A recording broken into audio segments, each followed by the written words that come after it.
السلام عليكم، كيف نتوما؟ لاباس عليكم؟ كنتمنى تكونوا كاملين بخير وبصحه جيده. يلقاكم ان شاء الله هذا الفيديو في احسن الاحوال. مرحبا بكم في قناه ريسيتاس دي نسرين. غنحضروا مع بعضياتنا اليوم طرطه دي كيسو اللي كتجي رائعه بزاف وكلشي كيحماق عليها. وكتباع يعني حجم صغير، كتباع في سوبر ماركادوس بواحد الثمن غالي. اجيو نحضروها نفس المذاق او لا احسن بكثير من اللي كتباع في سوبر ماركادوس وفي باناديرياس، وهي تجينا اقتصاديه بزاف. عندي هنايا 4 ديال العلب ديال ياغورت بالصابور دي كيسو كيجيو.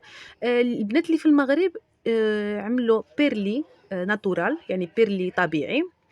والبنات اللي في اسبانيا فدانونيس اللي كيجيو بصابور دي كيسو موجودين بزاف. 4 ديال دانونيس بصابور دي كيسو ديسناتادو. فانا هنايا عملت وضعت واحد 3 المعالق ديال السكر. مهم السكر كيبقى حسب الذوق نتوما وشنو بغيتو تضيفوا. هنايا عندي 3 ديال الحبات ديال البيض. ممكن الا بغيتوها تجي كبيره بزاف كتضاعفوا الكميه. انا بغيتها تجي غير تجيني رقيقه بحال اللي كتباع في المحلات واللي كتباع في السوبر ماركادو، كتجي شويه رقيقه. عندي هنا 3 حبات البيضات. كنوضع الاولانيه كنحركو مزيان حتى كتخلط مع ديك الكيسو والسكر. عاد كنضيفو الثالثه،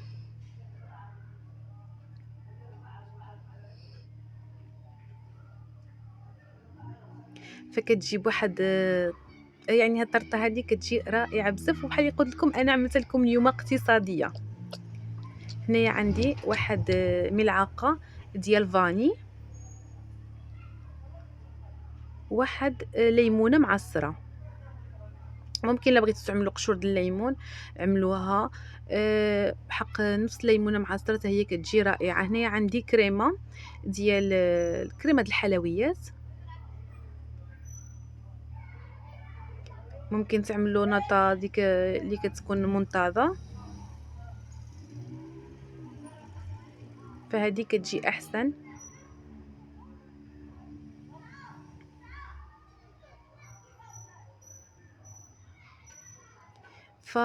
بزاف الناس كيعملوها غير هيدا، ما كيضيفولهاش شي لا فاني ولا ليمون.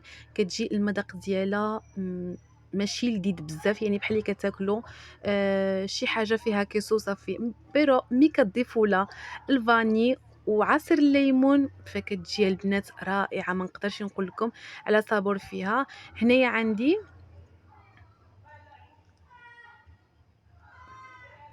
واحد 3 ديال المعالق ديال الدقيق.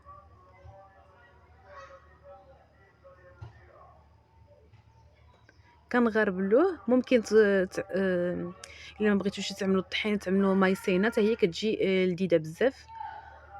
فضروري بانه نغربلو ديك الدقيق وصافي. ها هي وجدت ساهله مهله هاد الطرطه هذه وكتجي رائعه بزاف. كنشبروا واحد المولدي، كنشبروا الورقه ديال الزبده، كنعملوا لها هاد الطريقه هذه باش كيجينا ديك الشكل ديالها، يعني ماشي مساوي، كيجينا ديك الشكل ديالها هيداك يعني مزخرف هيداك في الجوانب.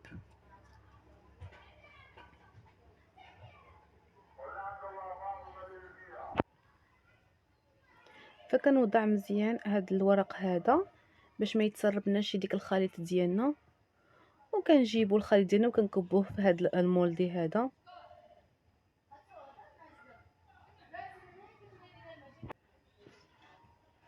كنكونوا مسخنين الفران على درجه الحراره 200 درجه. وكنعملوا بانيو ماريا ضروري، بان هاد الطرطه هذه ديال كيسو كنطيبوها في بانيو ماريا. كنشبروا واحد مقله كبيره هيدا ولا صينيه اللي غندخلوا فيها هاد المولدي هذا، وكنوضعوا فيها الماء. ولا كنعملوا المطايب، كنقتصدوا شويه على الفران، كنعملوا المطايب وكان ندخلوا هاد الكيكه ديالنا كطيب من تحت حتى كطيب مزيان. عاد كنحمروها من الفوق. صافي طابت الكيكه ديالي. ملي كتخرجوها كتجبروها بان باقه يعني واحد الساعه كطيب. ملي كندخلوها في الفران كنقصوا منها على 180 وكنخليوها طيب غير من تحت حتى كنحسوا بها شويه تجمعات واحد ساعه هيداك. غير كنحمروها غير من الفوق وصافي. كنخرّجوها كنبيتوها ليلة كاملة في النابرة، ما تعملوهاش في ديك الساعات لأن غتجبروها باقا ما تشبرتش وممكن تسيح لكم، فكنبيتوها ليلة كاملة في النابرة. وعاد كنقدموها بحال ملي كنجي نطيبوا فلان عواد كنبيتوه ليلة كاملة في النابرة عاد باش كيتجمع.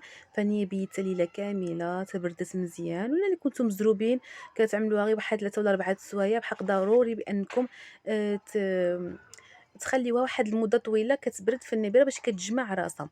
المهم كنزوقوها ولا كنزينوها هنايا باللي بغيتو، بفواكه جافة، ولا أنا عندي هنايا سيريساس معسلين كيجيو رائعين، سيريساس معسلين بهم. أنا نقطع لكم واحد الظريف تشوفوها كيفاش كتجي بالحق. ضروري تجربوا هاد المقادير اللي بساط اللي عطيتهم لكم، مقادير ساهلين بزاف، حق كتجي لذيذة ما تسخاوش بها، رائعة.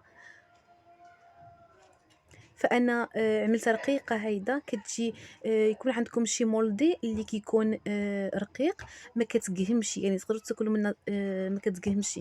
بالحق اللي كتجي عالية بزاف شوية كتقهم. هايدا رقيقة كتجي المنظر ديالها جميل بزاف، وحتى المذاق رائع مع ديك الليمون اللي عملنا زاده واحد الصابور رائع بزاف. فكنتمنى هاد التشيز كيك اللي حضرت معكم اليوم بهاد المقادير بساطين ينال الاعجاب ديالكم وتجربوهم ان شاء الله بالصحة والراحة. خليت لكم الخير وبسلام عليكم.